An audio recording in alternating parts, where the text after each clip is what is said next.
തിരക്കിൽ പറ്റിപ്പോയതായിരിക്കും ഒരു മനഃപൂർവ്വം ചെയ്തല്ല. പരിഹരിക്കാന്ന് പറഞ്ഞല്ലോ. അല്ല അവര് പഠിക്കും. ഞാനിത് എന്തിനാണ് കിടക്കുന്നത്?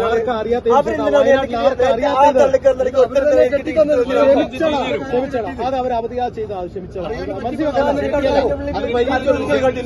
അത് പരിഹരിച്ചു. അവര് പറഞ്ഞല്ലോ. പിന്നെ ഇവരുടെ കളക്ടറുടെ മുന്നിലേക്കാണ് പോകാൻ വന്നത്. അങ്ങനെ ചെയ്യല്ലേ.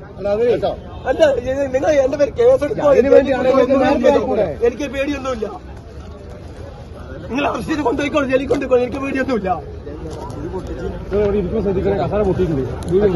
ഞങ്ങൾ ഈ 10 കൊല്ലമായിട്ട് ഈ തെരുവ് കിടക്കുന്ന ഞങ്ങൾ മക്കളും കുടുംബം ഇവിടെ കിടക്കുന്നുണ്ട്.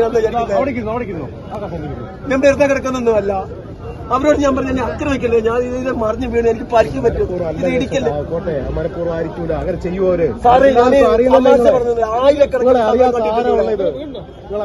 ആയിരക്കണക്കിന് സമരം കണ്ടിട്ടുണ്ട് ഇവിടെ. ഈ ആയിരക്കണക്കിന് സമരത്തിൽ നമ്മൾ സംസാരിക്കാം. അത് ആരാ നോക്കാം. നമുക്ക് നടപടിയാക്കാം. ഞങ്ങൾ ബേജാറാണ്. ഡ്രസ്സൊന്ന് മാറാം. ഈ പാല് മാറണം. പാല് കത്തൂട. നിങ്ങൾക്ക് ഒരു ബുദ്ധിമുട്ടുണ്ടാവില്ല. നിങ്ങൾ സാറെ വിളിക്കുന്നത് ഇതിനു വേണ്ടിയാണ്. എനിക്ക് നേരത്തെ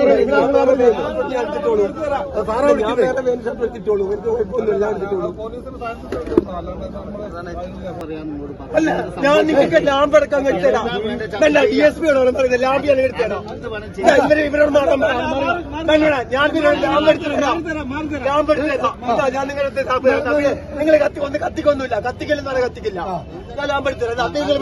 നിങ്ങൾ ലാമ്പ് കാണണോ? ഇതാ ഞാൻ വേണ്ട DSPക്ക് തരാം ലാമ്പ്. ഇതാ DSPയുടെ തരാം ലാമ്പ്. ഇതാ നിങ്ങൾ കൊണ്ടൊരു കേസ്. ഇതാ നിങ്ങളുണ്ട്. എന്തിനാ നിങ്ങൾ പിടിക്കുന്നില്ല? എന്തിനാ നിങ്ങൾ പിടിക്കുന്നത്?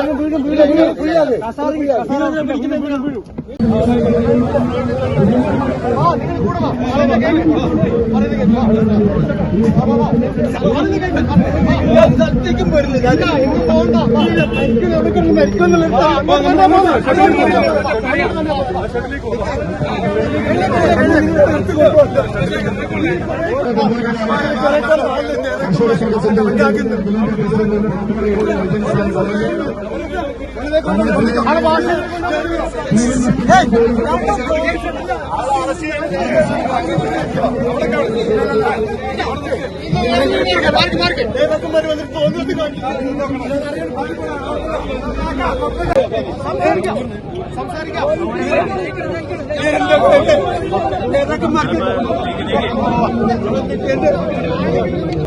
ഇവരുടെ ഓരോരുത്തരും ബംഗ്ലാവിൽ കിടന്നുറങ്ങുന്ന സമയത്ത് നമ്മളിവിടെ ഈ പൊടിയിലാണ് 10 കൊല്ലമായിട്ട് കിടക്കുന്നത്.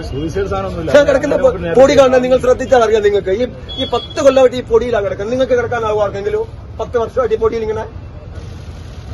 എന്നിട്ട് അവരോട് ഞാൻ പറഞ്ഞു ഇത് നിങ്ങൾ പറിച്ചു കളയല്ലേ, പറിക്കല്ലേ, ഇത് നിങ്ങൾ ഇത് ഇടങ്ങാറാക്കല്ലേ എന്ന്. പക്ഷേ എത്ര പറഞ്ഞാലും അവർക്ക് മനസ്സിലാവൂല. അവർക്ക് എന്താണ് പിണറായി രാജിവെക്കാതിരിക്കുന്നതിനും ചെയ്തോട്ടെ, അത് എനിക്ക് നോക്കേണ്ട ആവശ്യമില്ല.